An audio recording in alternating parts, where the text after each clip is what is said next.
everyone, my name is Alexandra and welcome back to another video. As you can see, we are back in our normal recording space. It is also the golden hour, so I'm chasing down the sunlight yet again, but you guys know how I love my natural videos. So as you can tell by the title that this video is going to be just some tips and just some things to look at when you guys are trying to find that perfect HR role that fits you. These are things that I've learned in the last 2 months on my job search, and these are things that were also told to me by other recruiters that I am just excited to kind of share with you all. So the first thing I want to get into is whenever the interviewer, whoever it is, whether it is the recruiter, the manager, or whoever is just giving your interview, when they ask you to tell you about yourself, stop listing off your resume. They already looked at your resume. There's a reason why they're interviewing you, and they don't want to hear that reiteration. The best way that I can explain it is like a summary of who you are professionally. But we need to stop answering the question with a 3-minute long answer. It just needs to be quick, short, and to the point. The second thing that I want to get into is a little bit of, I would say, LinkedIn stalking. Whoever you're going to be directly reporting to, it is a great thing to do a little viewing their LinkedIn profile to see what their experience looks like. On LinkedIn, there is a setting that you can set to have yourself incognito so that you can go look at profiles and it won't show up that it was actually you. This is a great thing that I feel like we all kind of missed the ball on. I was not super cognizant of actually doing something like this until it was actually presented to me by my recruiter at the job that I previously worked at. She and I both no longer work there, both only there for 6 months, so that should tell you a lot about that company. She was also let go, and we had our own conversation, and she was actually working in a different division, and we had a great convo, and she was like, I learned my lesson in not just checking to see if our manager, who was our manager, was even qualified to do the job. For example, she was listed as the HR and risk manager. This woman had no HR experience. She didn't have a professional in HR. She didn't have a SHRM CP. She had nothing. She had no knowledge or expertise on how to run a human resources department. She didn't even know anything about risk management. Her idea of risk management was really working with our safety team on safety things that dealt with like construction and like field stuff. Nothing to do with HR or risk. She had been with the company for 30 years, which is what duped both of us. When we actually looked at her LinkedIn profile, you were there for 30 years, but you bounced around a lot, and her whole life was only spent at this one company.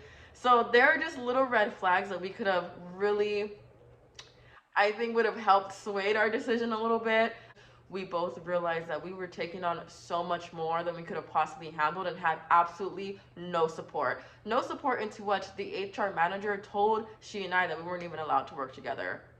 I've never heard of recruiting and an HR generalist not being on the same page, being able to assist one another in creating a process that eases the recruiting side into onboarding so that it flows together, so that there's not this chaos, which is what that was. The third thing that I want to pinpoint and talk about is actually researching the company that you are working for.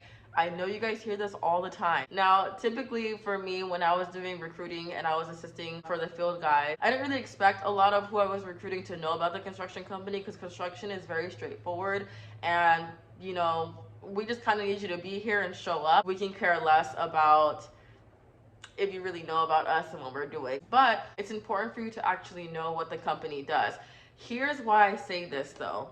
I had an interview where I made the mistake. I did look them up. I read everything about them on LinkedIn, but I had no idea what they did.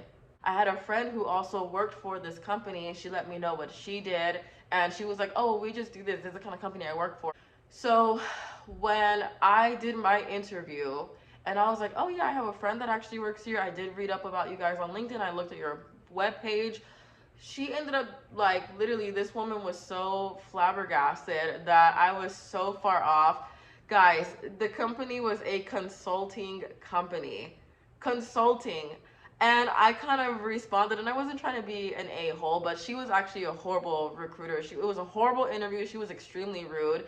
But she was kind of being a smart A with me, and I was like, well, actually, if you look on your LinkedIn and you looked at your website, you would know that it says nothing about consulting. It says nothing about consulting. It just, like, I don't want to expose this company, and I didn't probably phrase it the best. And then from what my friend had told me, so what I told her, and she was like, I don't know what your friend does, but that's not the kind of company that we are. I've never felt so embarrassed in my life. Number 4, have a set salary. Know what you would want to get paid as a non-exempt and an exempt employee. Exempt meaning salary, non-exempt meaning hourly pay, okay? It doesn't look the greatest only because you don't sound confident when they ask you how much you expect in pay, and then you're like, oh, I want 70,000, and then they're like, oh, well, this is non-exempt, and what do you want hourly? And then you have to pull out your phone and calculate what 70,000. Stop.